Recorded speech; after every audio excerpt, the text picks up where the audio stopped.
Hello. Isn't that fast? How fast we got to chapter 2? Amazing. No, we're already done with chapter 1. Chapter 2 is ready. Section is talking about set concepts.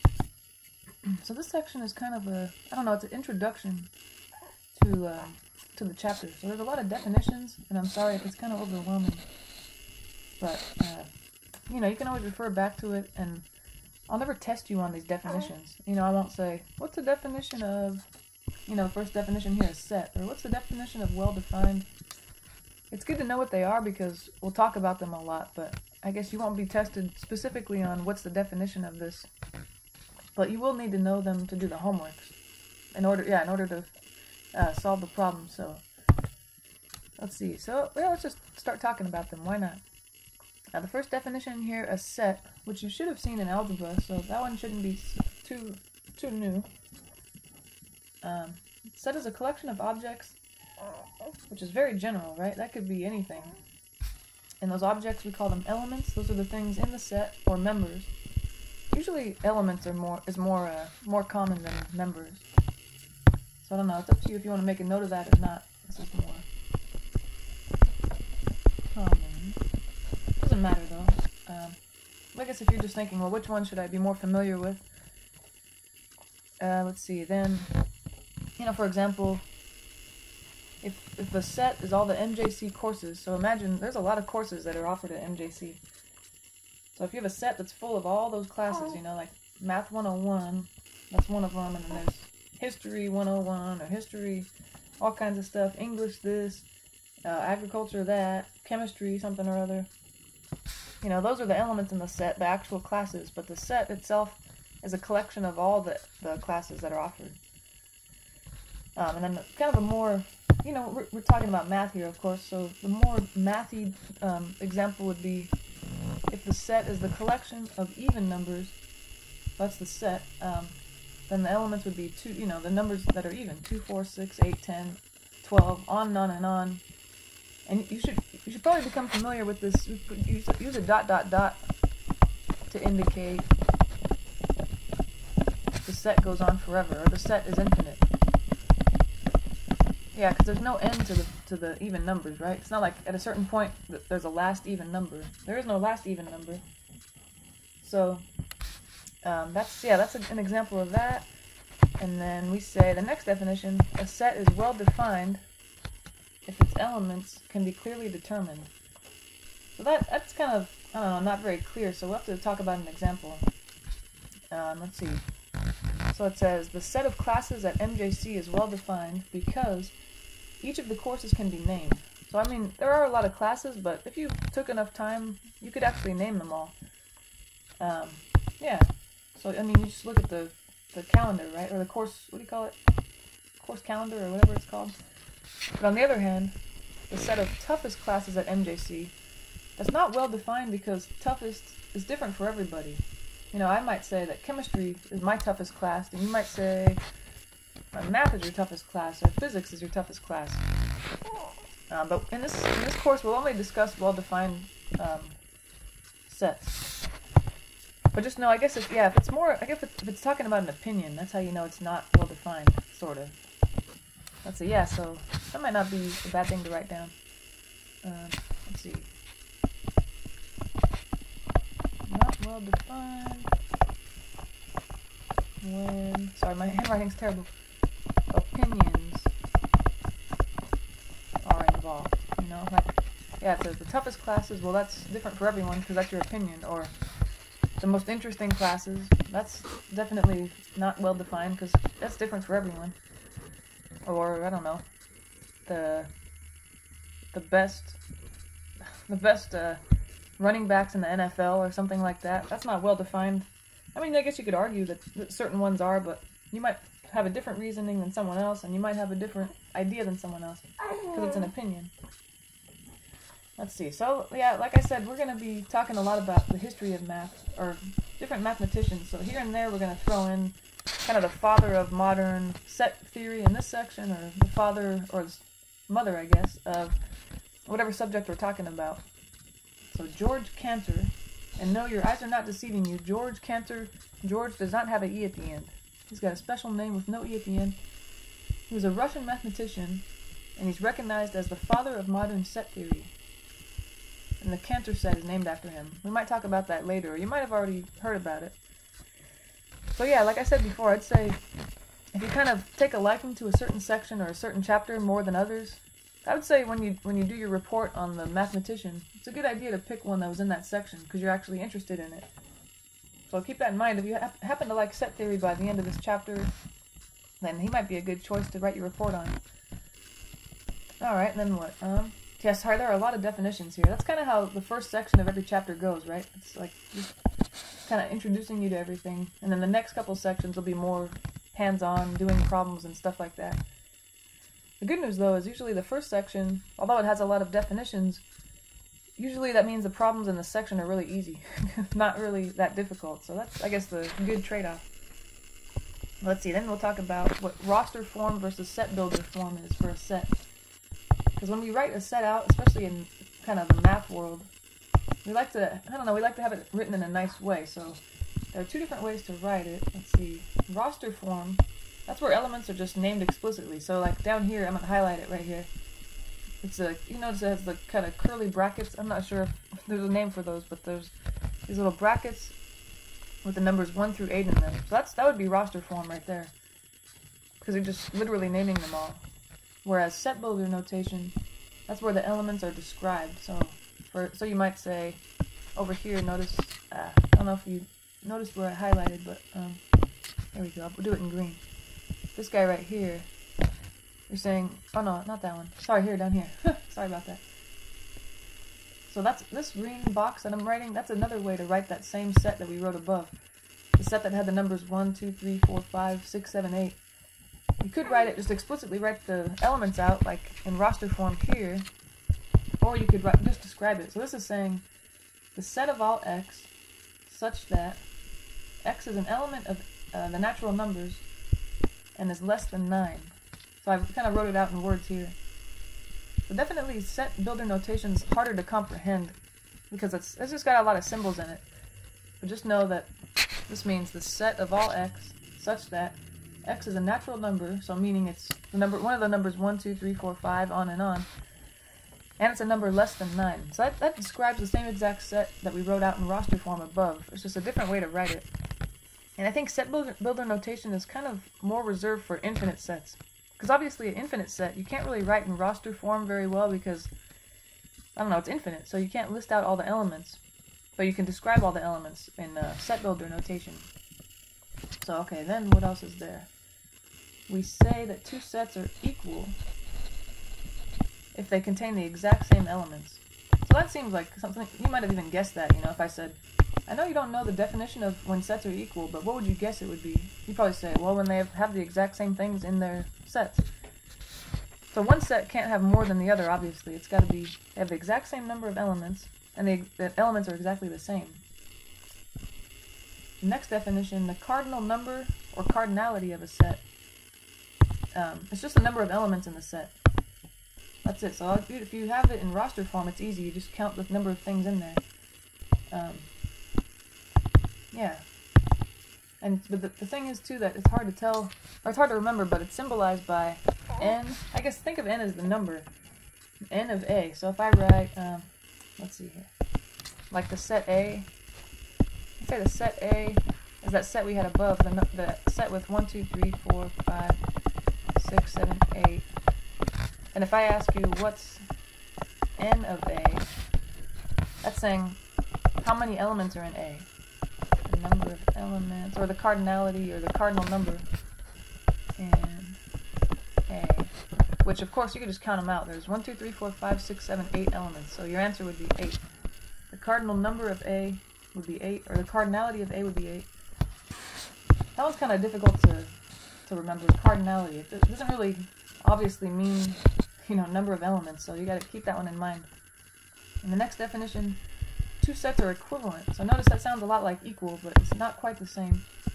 Two sets are equivalent if and only if they have the same number of elements. So that's tough to keep in mind, because equivalent and equal sound very similar. But obviously equal, I think that sounds more, more definite. Like, wow, these are exactly the same set. Whereas equivalent might not mean they're the same, but they have something, I don't know, really similar about them. So that's, I don't know if you want to write out, just to remind yourself what that means, same number of elements. Because this here means the number of elements in A is the same as, or equals, the number of elements in B. Same number of elements. There we go. Yeah. So equivalent, same number of elements, whereas equal, they're the exact same set with the exact same things in them. Yeah. So actually, equivalent, two sets can have totally different things inside of them. Like, for example, the first set might have the numbers 1 through 8, like we had above. But the second set might have the letters, let's say, the letters A, B, C, D, E, F, G, H. Those are equivalent sets because I just named off 8 elements. Even though they're not numbers like set A had, the second set had letters, but they have the same number of elements. That's what makes them equivalent. But definitely not equal because they have totally different elements inside them. Alright, what's the next definition here? We got two sets that are equivalent, so they have the same number of elements. This is kind of a strange definition, and we'll have to do some examples like this. There are a lot of examples talking about this in this section. They can be placed in a one-to-one correspondence.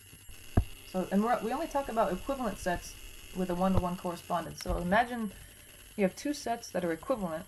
Then we can talk about a one-to-one correspondence.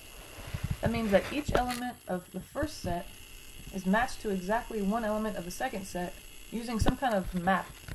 So we'll have to define a map to send. It's kind of like, yeah, sending one element to another and from one set to another.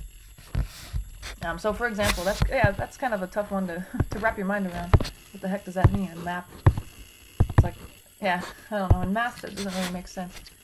But I don't know, if you've taken algebra recently, if you're familiar with functions, a function is like a map. You send something from the domain to the range. But kind of a non-math example here.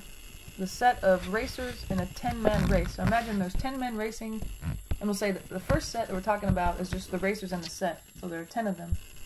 And the second set is the natural numbers less than or equal to 10. So obviously that's the numbers 1, 2, 3, 4, 5, 6, 7, 8, 9, 10. They have a one-to-one correspondence because they're the same number of elements in each of them. The second set is just a set of numbers, whereas the first set is the set of people. But you can put them in one-to-one correspondence. You map each person in the race to his placement in the finish line. Because, in a race there's first place, second place, third place, all the way to the number of people, right? 10th place in this case. So the first man will map him to first place, 1 in the set of natural numbers less than or equal to 10. The person that comes in second place will map him to 2, etc., etc. So that one's kind of a more obvious map, I guess. We do that all the time when there's a race, right? You were first place, so I'm associating you with first. You were second place, so I'll associate you with second. Okay, so we'll talk more about that, but almost there. The next definition, the empty set. We'll see that a lot in this whole chapter, so it's good to be familiar with. It's a set with no elements, and it's symbolized by... Notice the first symbol is kind of more obvious than the second one. This is literally an empty set. Notice it's got those brackets, but there's nothing inside. But the one that's I kind of use more often is this symbol here. It kind of looks like a 0 with a line through it. That means the empty set. It's a set with nothing in it. Which seems, I don't know, it might seem kind of silly at first. Like, why do we even talk about a set that's empty? But it'll be important in coming sections. And then the last set, this one we'll see a lot too, the universal set. Let's see. The universal set is the set that contains all elements for any specific discussion. That's kind of, yeah, that's a tough one, but it helps when you see an example. So what do we say here in the example? Let's say A is the set of cities in San Joaquin County. B is the set of cities in Sacramento County. So imagine there's two sets there. A has all the cities in San Joaquin County. B has the set with all the cities in Sacramento County. And then let's say C is another set that has all the cities in Stanislaus County. Well, then your universal set would be something that should contain all those elements that are in all the sets. So I would say probably the universal set might be all the cities in California, because that covers all those bases. That contains all the cities in San Joaquin County, contains all the cities in Sacramento County. So I'd say the universal set is like an all-encompassing set. Am I going to spell encompassing right? Don't make fun of me if I spell it wrong. Set. Contains all elements, that contains all the elements and all the sets that you're talking about, and maybe some extra too. Contains all elements being talked about, I guess.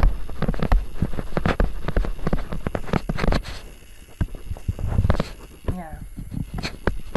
So, and yeah, notice, like I said, the universal set, it could have more elements than you really need. Like sets A, B, and C, they only contain the cities that are in San Joaquin County, Sacramento, and Stanislaus. But U contains all the cities in the entire state. So there are some cities in the state that aren't in those counties, right? So it's okay for the universal set to contain elements that the sets that you're talking about don't contain. It's very confusing. Sorry. What do we have here? First example. Let's just jump into it. It's just this section's. I mean, once you kind of understand the definitions, it's okay. Some problems are kind of difficult, but let's see. They want us to determine if each set below is well defined. So remember, well defined. That means. What does that mean? It means not opinion based. Kind of like we said above. You know, it's just. Kind of like the race. There were 10 men in a race. It's not like I can say, oh, I think this guy won the race, and you can say, I think that guy won the race. I mean, I guess there are close races, but imagine it's not a close race. It's just, there's first place, second place. There's no opinions involved. It's either you won first place or you won second place. Yeah. But it's not well defined if it's opinion based. And then infinite, of course, I think we know what that means. That means there's no end to the set. But finite means there is an end. There's a finite number of elements. So part A says the set of best movies in 2010. Is that well defined? I'd say no, not well defined, because that's opinion based. You know, the best movies that I thought of this year might be definitely different than someone else's idea of best movies, so that's not well defined.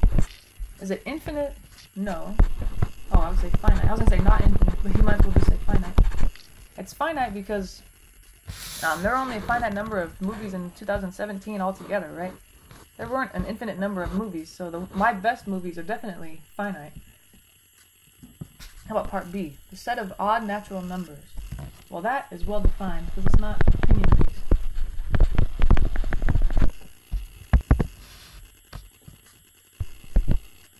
So it's well defined. Is it infinite? Yes, because odd natural numbers, that's 1, 3, 5, 7, 9. It goes on and on and on. It never ends, so it'd be infinite. Okay. How about part C? Part C, the set of fastest running backs in the NFL. So that one, I'd say it's not well defined. Well, or is it well defined? The fastest, an opinion? No. Yeah, fastest is not an opinion, so yeah, it's well defined. I'm sorry. I guess if I had said the best running backs of the NFL, then it would not be well defined, because I might think this running back's the best, you might think a different one. But yeah, since it's the fastest, that's actually something you can measure. You know, you can time someone when they're running or whatever it is. So that's well defined. Is it infinite? No, it's finite. There are only a finite number of running backs in the NFL, so the fastest one's definitely finite. And then we got the set of smartest people who ever lived. Okay, that one actually is kind of tough. Do you think that's well defined? I'd say probably not well defined, because I think smart is different for everyone. You know, some people equate smart with good memory. Like, if you have a good memory, you probably do well in school because you can memorize all the material and you get good grades. But I don't know if that necessarily means you're smart, right? There's all kinds of intelligence. So could be, yeah, that you have kind of a street smarts where it's you just have an instinct for things and you kind of know, yeah, you just kind of know things and you don't have to read them in a book. But then there's also, you have a good memory, right? Like we said, then you get good grades in school. And then there's kind of people that are just good with logic. Like in the last chapter, if you were good at all those problems, you're smart in a different way. So I'd say it's not well defined because everybody's idea of smart is different. And I don't know if I can say, oh, this, say Einstein is the smartest person who ever lived. But is he really? That might be my opinion. So that one seems well defined, but I don't know. I don't think it is. And then is it infinite? No. There's only a finite number of people that live. So there's definitely only a finite number of people that were smart. How about part E? The set of tallest people who ever lived.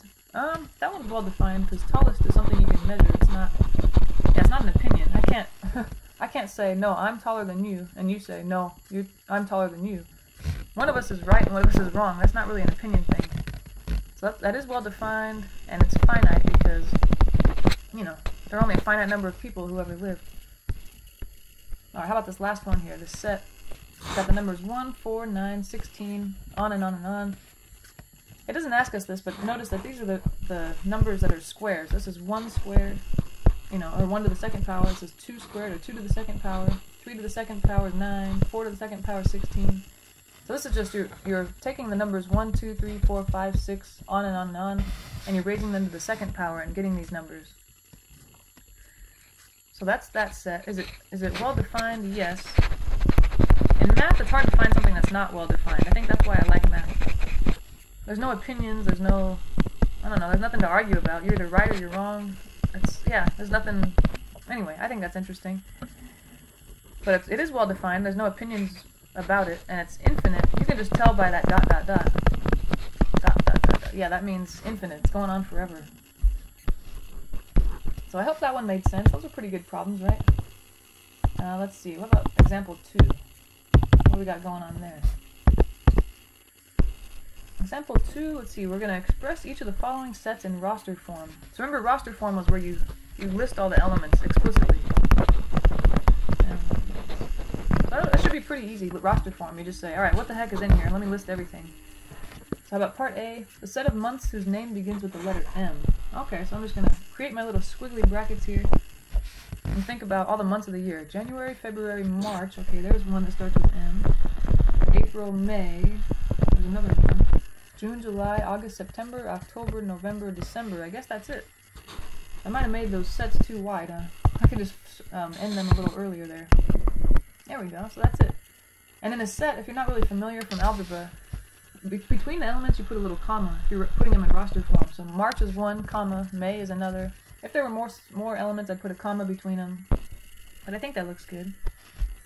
So how about part B? This says, it's in set builder notation. This is the set of all x. I'm imagining x is a number such that, that's what that vertical bar means, x minus 5 equals 11.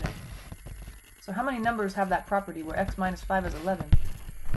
Well, I don't think very many, because I can solve this equation to figure out exactly what x is. If I add 5 to the other side, x is 16. So there's only one right answer here. So A would be the set with only 16 in it, because 16 is the only solution to that equation. There's nothing else you can put in here for x that would make that true. That's kind of a weird one. How about part C? The set of... I don't know why I said the set of set. Sorry. The set of... I can cross the second couple words out. Professors at MJC who are less than 10 years old. Okay, so... I'm pretty sure... I'm not exactly sure, but I'm pretty sure there are no professors at MJC that are less than 10 years old. So the answer would be the empty set, like that, or you can write this guy. Yeah, I guess if they had said greater than 10 years old, I would list all the professors, but less than 10 years old, I don't think that's allowed. I think you have to be an adult to teach, or to have this kind of job. Alright, how about part D? The set of all x such that x is a natural number, so we're only looking at the numbers 1, 2, 3, 4, 5, 6, on and on, but also it has to be odd. So I guess that would just be, alright, what are all the natural numbers that are odd? 1, 3, 5, 7, 9. And if I try to keep listing, I'm never going to stop, right? This is an infinite set, so I'm going to just say, alright, it goes on, dot, dot, dot. And if you didn't end at 9, let's say you ended at 7 instead, and then you put the dot, dot, dot, that's fine. It doesn't really, I guess you just want to write as many elements as convey the idea. Like if I wrote 1, 3, 5, 7, and not the 9, I think people would understand that it's the odd numbers. I don't know if I need the 9. But I probably wouldn't just put 1 and 3, because that might not be enough to tell someone it's odd numbers.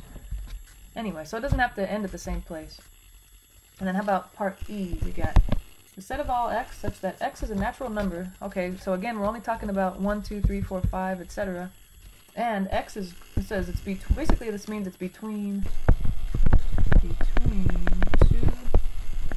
and 15. But notice that the inequality next to 15 has an equal sign. So we're including 15. Sorry. So although, since there's no equal sign next to the 2, I'm not including 2. What's after 2? 3, 4, 5. I'm going to keep listing until I get to 15. 6, 7, 8, 9, 10, 11, 12, 13, 14, 15. There we go. So notice, yeah, 15 is included. because there was an equal sign on the inequality next to 15, but 2 is not included because there was no equal sign on the inequality next to 2. Okay, yeah, so hopefully it makes sense so far. Please let me know if it doesn't make sense. I know you can't obviously in this video, but maybe email me or ask me somehow. So let's see, example 3. Express each of the following sets in set builder notation.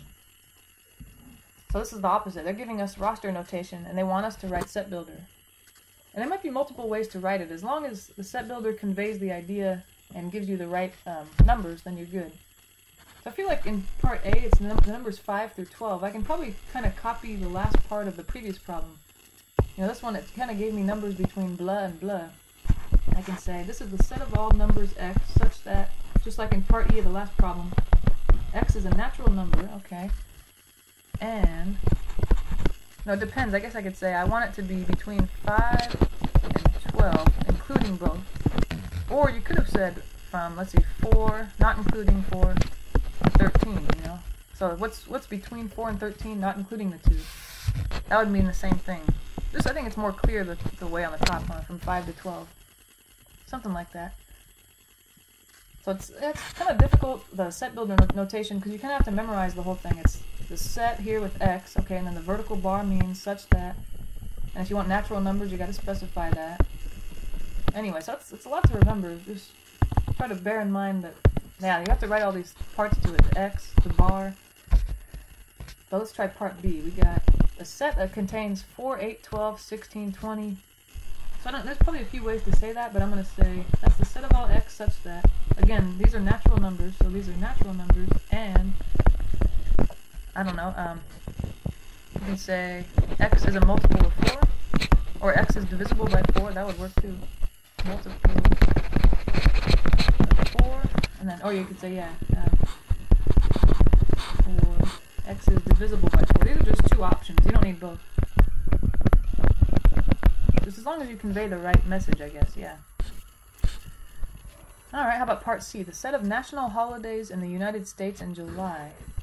So that one, I like that. It's not math, so it's probably easier to wrap my mind around. So what kind of national holidays are in July? All I can think of is Independence Day or 4th of July, right? Independence Day. I apologize if there's one I'm not thinking of, but I think that's the only one.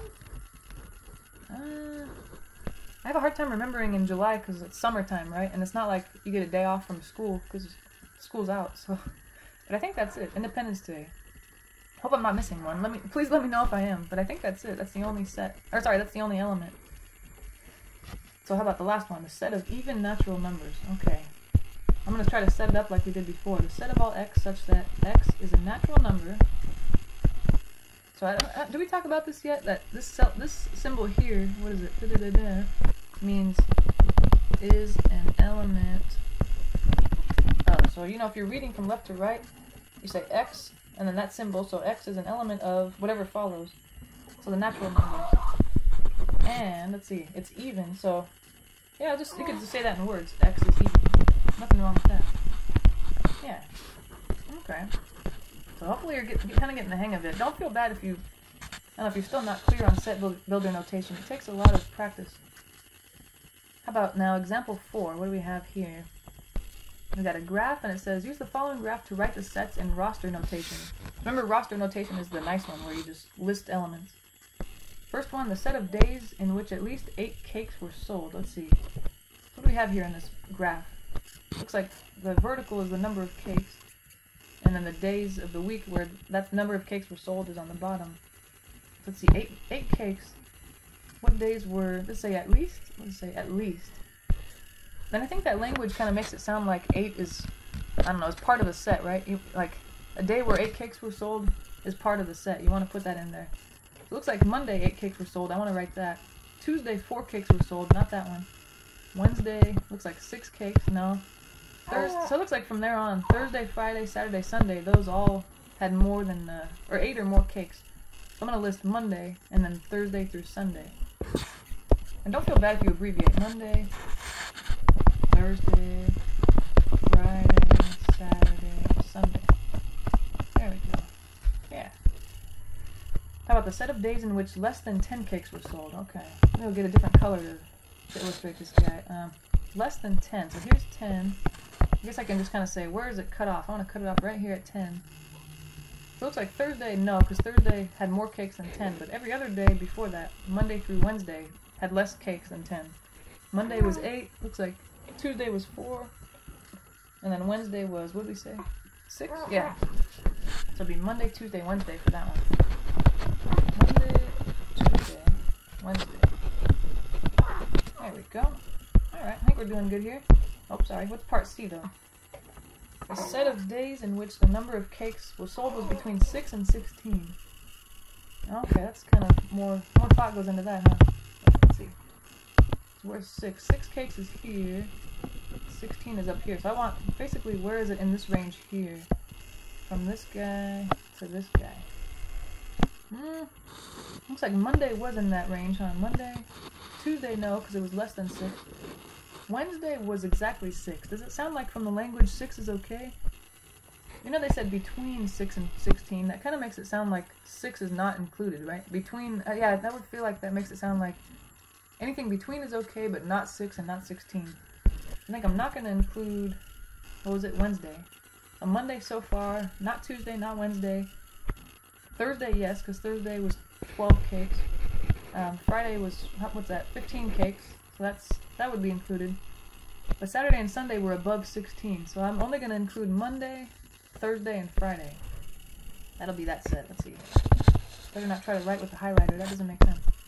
We would say Monday, Thursday, Friday. Those are the winners. Alright. Last part of this problem. And then we can move on to the next one. So what do we have? The set of days in which the number of cakes sold was more than 20. Alright, I think that one I kind of know because I was looking at the graph just now. More than 20, here it is, 20. When is the graph above 20? Never. It's never above 20, right? So I would say it's the empty set. There are no days in the week that we're talking about where there were sold more than 20 cakes. Maybe in a different week, but not on this graph anyway. I don't see that. Alright, so far so good. Let's see here. Now they want us to, in this problem, determine whether each statement is true or false. Okay, and this one just kind of using all the, I guess all the symbols that we've been talking about. So here it says, well, this is kind of a tricky one actually. Part A is the set with X in it an element of this set, U, V, W, X, Y, Z.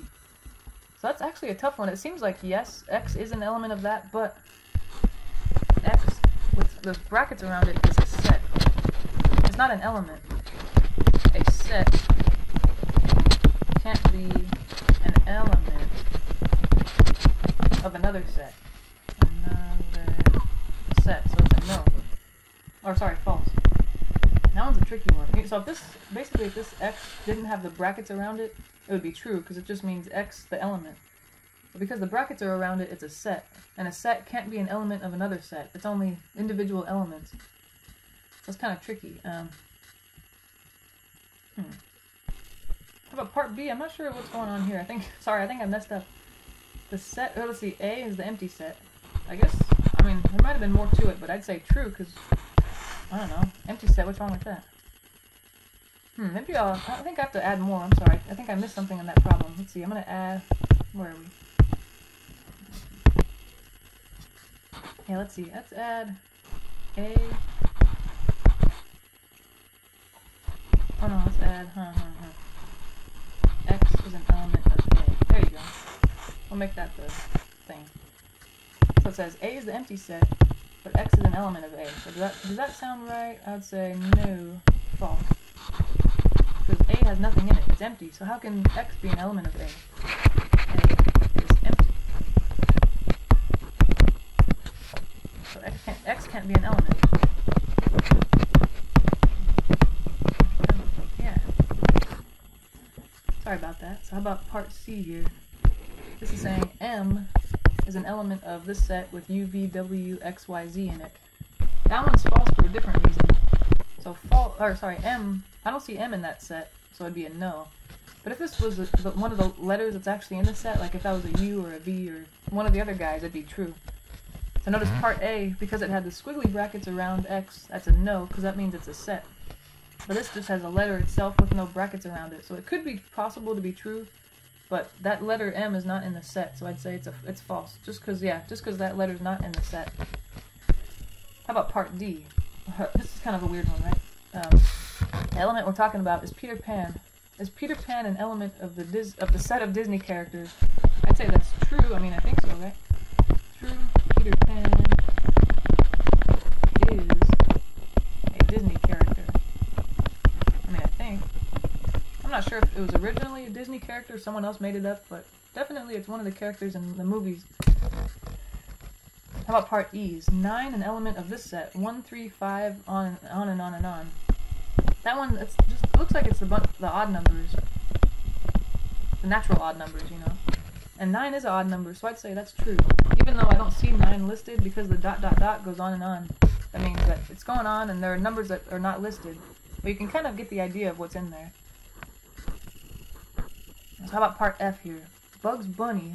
And this might be before your time, but Bugs Bunny was a character from Looney Tunes. This other kind of show. I don't remember if Looney has an E in it. Does it have an E? Yeah, whatever. It's a character in Looney Tunes. And Looney Tunes and Disney are not affiliated, so this would be false. Because Bugs Bunny is not a Disney character. The last part, how about part G? Part G says, notice that the E, or this little E that usually says element of, has a line through it. I don't know if we've talked about this yet, but that means is not. You know, when you see a line through something, that means is not, whatever it usually means. An element of. So X is not an element of that set. That would be false. Because X is an element of that set. So if this symbol did not have a line through it, it would be true, because that means X is an element of. But they're trying to say X is not in the set. But it is. It's clearly in the set, so I'd say that's false. Alright, last example. It's kind of sad, but true. It says, determine, I guess this is the cardinality, right? We said? Cardinal number. Remember, that just means number of elements in the set.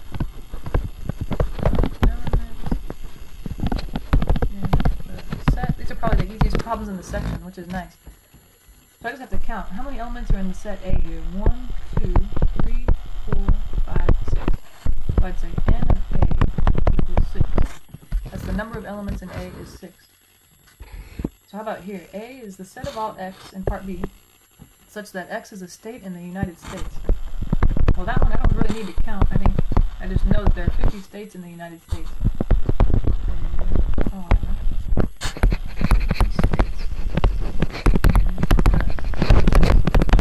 Sometimes you get lucky and you don't have to count. You can just, I don't know, from prior knowledge, you could just figure it out. In part C, we have the empty set. So I would say the number of elements, I was going to say number of elements in A. They didn't write A. Number of elements in the empty set is 0. There's nothing in there. So the only time the cardinal number or the cardinality will be 0 is if you're talking about the empty set. Any other set should have either 1, 2, 3, 4, on and on number of elements. It's just the empty set that would have 0. How about part D? The number of elements in this set that has 1, 3, 5. It looks like all the odd numbers, huh? So since it's the ... it's infinite, so I'd say that the cardinal number is infinity. So it goes on forever, or it's infinite, you know? That's, I guess, my reasoning, why I would say that. Okay, so this section's kind of silly, right? It's kind of just the beginning of chapter 2. Just kind of setting the stage for more interesting things to come. So sorry, it's kind of boring, but thanks for bearing through it with me. I'll see you in the next video.